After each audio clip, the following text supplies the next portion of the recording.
Assalamualaikum warahmatullahi wabarakatuh. Izin memperkenalkan diri, nama saya Mutiara Fitriani dengan NPM 211106449 dari Fakultas Tarbiyah dan Keguruan, jurusan Pendidikan Biologi.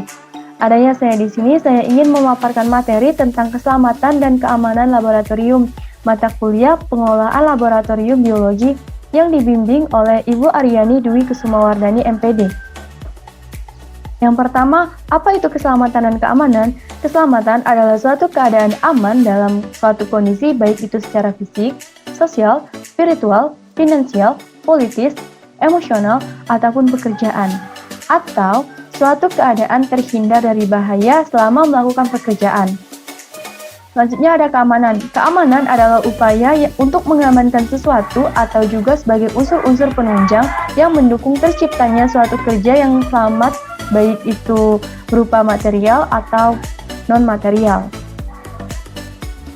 Keselamatan kerja di laboratorium merupakan usaha pencegahan agar kegiatan di laboratorium terhindar dari kecelakaan. Nah, hal pertama yang harus diketahui tentang keselamatan dan keamanan kerja di laboratorium yaitu simbol keselamatan. Mengapa? Tujuannya yaitu agar menjaga peneliti atau orang yang tengah melakukan praktikum agar tetap aman. Yang pertama ada flammable materials atau bahan mudah terbakar. Contoh bahan kimia ini yaitu ada alkohol, keton, dan gas etuna. Cara memperlakukan bahan kimia ini yang mudah terbakar ini yaitu meletakkan bahan tersebut jauh dari sumber api atau logam yang bisa menghantarkan panas. Dan selanjutnya ada explosion risk atau mudah meledak. Kategori bahan kimia yang kategori mudah meledak ini contohnya seperti amonium dikromat dan nitroselulosa. Cara memperlakukan bahan kimia ini yaitu dengan disimpan dengan kondisi basah atau lembab dan hindari dari panas atau sumber api. Pastikan juga bahan ini tidak mengalami goncangan ataupun gesekan. Yang selanjutnya ada toksik. Bahan kimia ini bersifat beracun dan bersifat karsinogen. Di mana jika bahan kimia ini itu tergolong beracun dan bisa menyebabkan kanker. Contoh bahan kimia ini yaitu ada merkuri, cyanida, fenol, dan gas asam sulfida.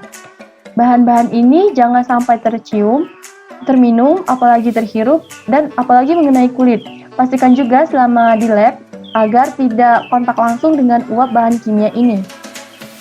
Yang selanjutnya ada iritan atau menyebabkan iritasi dan keracunan. Contoh bahan kimia ini yaitu ada klorofrom, natrium hidroksida, butalon, uap bromin, hidrogen peroksida, dan gas klorin.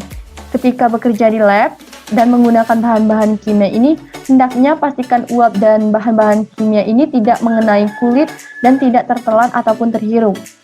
Dan selanjutnya ada korosif atau bersifat korosif. Gimana cara memperlakukan bahan kimia ini yaitu jangan sampai mengenai kulit secara langsung. Yang selanjutnya ada radiaton atau radioaktif.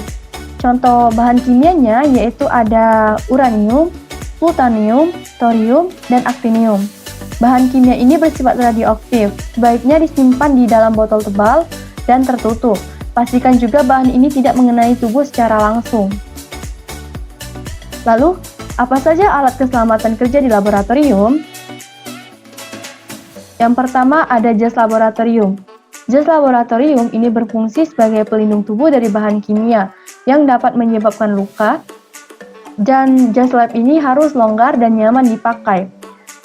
Terus ada lagi macam-macam dari jas lab kimia. Yang pertama ada flame resistant lab coat atau jas lab ini biasanya bahannya dilapisi material tahan api.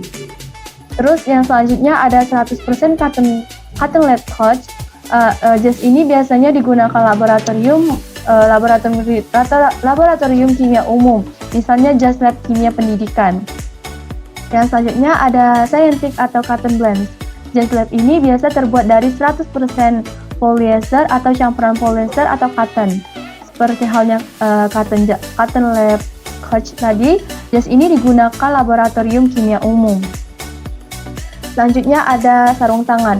Sarung tangan ini dipergunakan untuk melindungi tangan dari bahan atau alat berbahaya selama bekerja di lab. Sarung tangan ini banyak ragamnya, tergantung dari kegunaannya. Sarung tangan dari bahan karet umumnya digunakan untuk ketika hendak mengambil bahan kimia yang bersifat korosif. Sedangkan sarung tangan yang digunakan ketika akan mengambil bahan panas biasa tersebut bahannya itu dari asbes.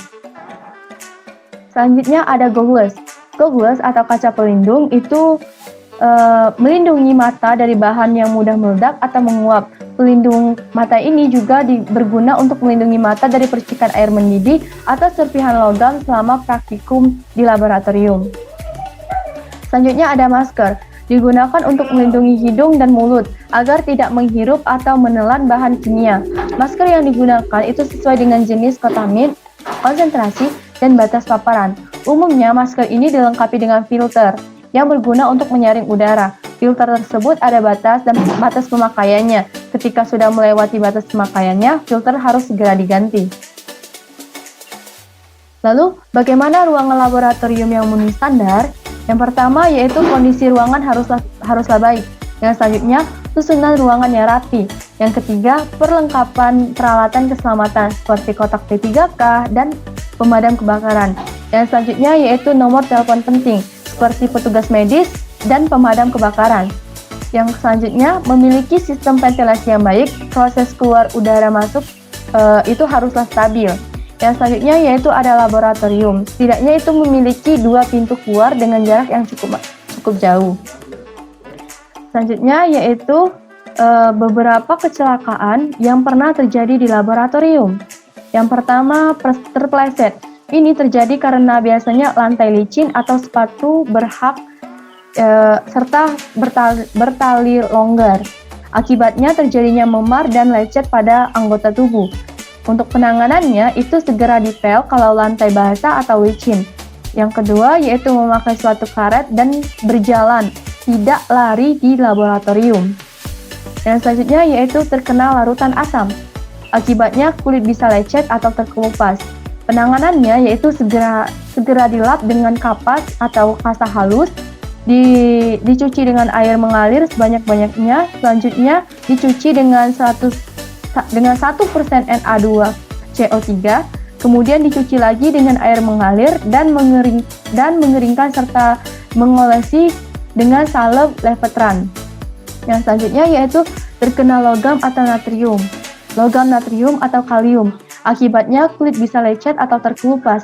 Untuk penanganannya, logam yang menempel itu segera diambil, kemudian kulit dicuci dengan air mengalir kira-kira selama 15-20 menit.